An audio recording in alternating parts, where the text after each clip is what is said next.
Hello everyone, स्वागत है आप लोग का हमारे यूट्यूब चैनल स्टर्निंग क्लास में। आज के इस वीडियो में हम यहाँ पर बिहार पैरामेडिकल एग्जाम 2024 के लिए जो है बायोलॉजी के इंपॉर्टेंट पॉइंट्स को करने वाले। आगे ये सारे पॉइंट्स जो आपके वो 10, 11, 12 और साथ ही 9th के भी सारे पॉइंट्स को यहाँ पर दिया हुआ है, जस्ट लाइक आपके एग्जाम में पूछे जाते हैं। तो स्टार्ट करते हैं हम लोग अपना वीडियो। तो यहाँ पर हमारा देख सकते हैं अगला यहाँ पर क्वेश्चन है। पिछले वीडियो में हमने और सारे पॉइंट्स को कर तो उसे आप लोग हमारे चैनल पर जाकर के देख सकते हैं।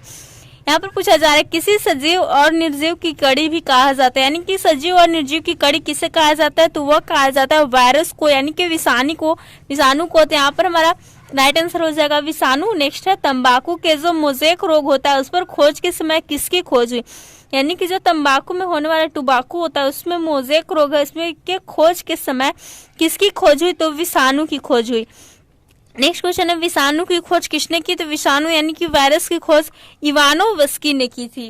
नेक्स्ट हमारा क्वेश्चन है विषाणु के अध्ययन के विज्ञान को क्या कहा जाता है, तो विषाणु के अध्ययन के विज्ञान को हम लोग वायरोलॉजी कहा जाता है। अगला हमारे यहाँ पर दिया पॉइंट किसने सर्वप्रथम तंबाकू में मोज़ेक रोग का कारण विषाणुओं को बताया, तो वो बताया इवानोव्स्की ने। नेक्स्ट है पोलियो वायरस की खोज किसने की, तो पोलियो वायरस की खोज पापर ने की। अगला यहाँ पर दिया हुआ है किसने सबसे पहले पोलियो का टीका खोजा, तो जोनास ई साल्क ने जो सबसे पहले पोलियो का टीका यानी कि वैक्सीन को खोजा। आगे यहाँ पर दिया हुआ है कि एड्स किस विषाणु के कारण होता है, तो एड्स जो है वो होता है आपका HIV वायरस के कारण। HIV का फुल फॉर्म है ह्यूमन इम्यूनोडिफिशियंसी वायरस। नेक्स्ट है आधुनिक विचारधारा के अनुसार विषाणु क्या है, तो विषाणु जो विशिष्ट अधिपरजीवी है। अगला यहाँ पर दिया हुआ है सबसे बड़ा विषाणु किसका होता है, वायरस सबसे बड़ा किसका होता है, तो वो होता है चेचक का यानी कि चिकन पॉक्स का। नेक्स्ट हमारे पूछा जा रहा है फर्न क्या है, तो फर्न जो है एक प्रकार का टेरिडोफाइटा होता है जो कि प्लांट है। अगला यहाँ है किस वनस्पति वर्ग के पौधे काष्ठीय, बहुवर्षीय और लंबे होते हैं, तो जिम्नोस्पर्म वनस्पति वर्ग है ये सारे, इसके पौधे काष्ठीय होते हैं, बहुवर्षीय होते हैं और लंबे होते हैं। नेक्स्ट हमारा है किस वनस्पति को कोस्ट रेडवुड ऑफ कैलिफोर्निया कहा जाता है, तो सिकोया सैम्पेवरिस को कहा जाता है। और यहाँ पर एक और इसमें नोट कर लीजिएगा कि यह वनस्पति जगत का सबसे ऊंचा यानी कि पौधा है सबसे ऊंचा, इसकी ऊंचाई जो है वह 120 मीटर होती है। नेक्स्ट यहाँ पर दिया हुआ है सबसे छोटा जिम्नोस्पर्म पौधा कौन सा, तो सबसे छोटा जिम्नोस्पर्म पौधा वह जैमिया पिग्मिया। नेक्स्ट है किस वनस्पति को मेडन हेयर ट्री भी कहा जाता है, तो जिनको बाइलोवा को मेडन हेयर ट्री भी कहा जाता है। अगला हमारा देवदार किस वनस्पति वर्ग का वृक्ष है, तो देवदार जो है वह जिम्नोस्पर्म वर्ग का वृक्ष है।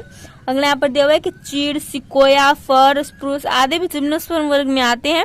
इनकी लकड़ी से फर्नीचर बनाए जाते हैं। ओके, अब हम लोग अगले पॉइंट को देखते हैं।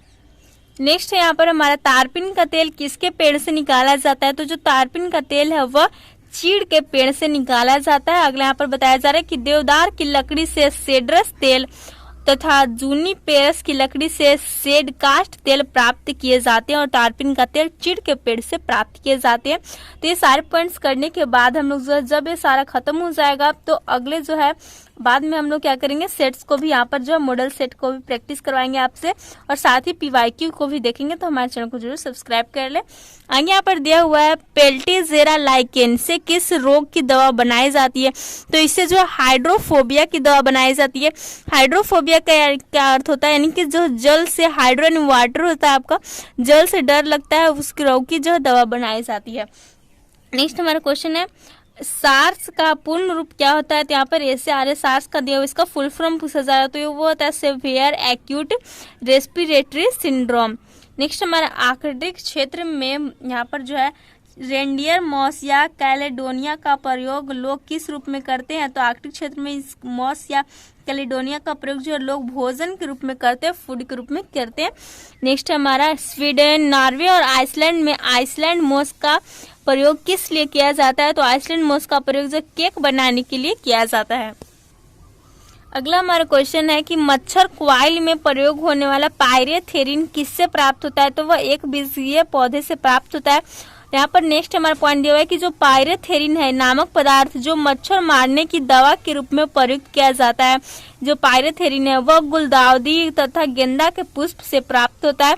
एक बीजीय पौधे उन पौधों को कहते हैं जिनके बीज में सिर्फ एक बीज पत्र पाया जाता है।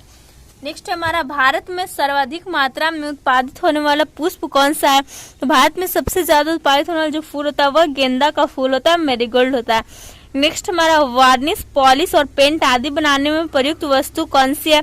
तो वार्निश जो है, पॉलिश या फिर पेंट बनाने में जो रेजिन का यूज किया जाता है। नेक्स्ट है यहाँ पर चमड़ा बनाने यानी कि टैनिंग तथा स्याही बनाने में प्रयुक्त वस्तु कौन सी है? तो टैनिन का यूज किया जाता है चमड़ा बनाने और स्याही बनाने में। नेक्स्ट हमारे लहसुन में बीज पत्र की संख्या कितनी होती है? तो लहसुन में बीज पत्र की संख्या जो है वह 1 होती है। प्याज भी जो है एक बीज पत्री पौधा ही होता है, यानी कि इसके बीच में सिर्फ एक बीज पत्र ही होता है। नेक्स्ट है हमारा आवृत बीजी एंजियोस्पर्म के किस कुल से नारियल संबंध है? तो पालमी से संबंध है। इसके अलावा सुपारी, ताड़, खजूर आदि भी एंजियोस्पर्म के जो पालमी कुल से संबंधित है, यानी कि इनका कुल क्या है? तो वह है पालमी। अगला यहाँ पर हमारा क्वेश्चन है एंजियोस्पर्म के किस कुल से गन्ना संबंधित है? तो एंजियोस्पर्म के जो ग्रेमिनेसी कुल से जो है गन्ना यानी कि आपको जो शुगर कैन होता है वह संबंधित होता है। यहाँ पर नेक्स्ट दिया हुआ है कि गेहूं, बांस, मक्का, धान, ज्वार, बाजरा, जौ आदि भी जो ग्रेमिनेसी कुल से ही संबंध है। नेक्स्ट देख सकते हैं यहाँ पर जो और पॉइंट्स दिया हुआ है, तो कुछ और पॉइंट्स करके हम लोग जो वीडियो इसको समाप्त करते हैं। तो यहाँ पर जो दिया हुआ है किसके तने से मंड निकालकर खाने वाला साबूदाना बनाया जाता है? तो साइकस के तने से जो मंड निकालकर जो खाने वाला साबूदाना तो सैगो बनाया जाता है, इसलिए साइकस को जो सागो पाम भी कहा जाता है। नेक्स्ट हमारा किस द्वीप समूह के लोग साइकस के बीज को खाते हैं? तो अंडमान निकोबार द्वीप समूह के लोग जो है साइकस के बीज को भी खाते हैं। अगला है हमारे यहाँ पर सेब आवृत बीजी के किस कुल से संबंधित है? रोजेसी कुल के अंतर्गत ही आपका सेब जो एप्पल है वह आता है। इसके अलावा यहाँ पर दिया हुआ है स्ट्रॉबेरी, बादाम, नाशपाती है, ये सारे भी जो इससे आते हैं। और हमारा वीडियो यहीं पर समाप्त होता है। आप लोग को वीडियो पसंद आए वीडियो को लाइक करें, दोस्तों के साथ शेयर करें और भी ऐसे वीडियोस के लिए और पैरामेडिकल एग्जाम तैयारी के लिए हमारे चैनल को साथ बने रहें। Thanks for watching.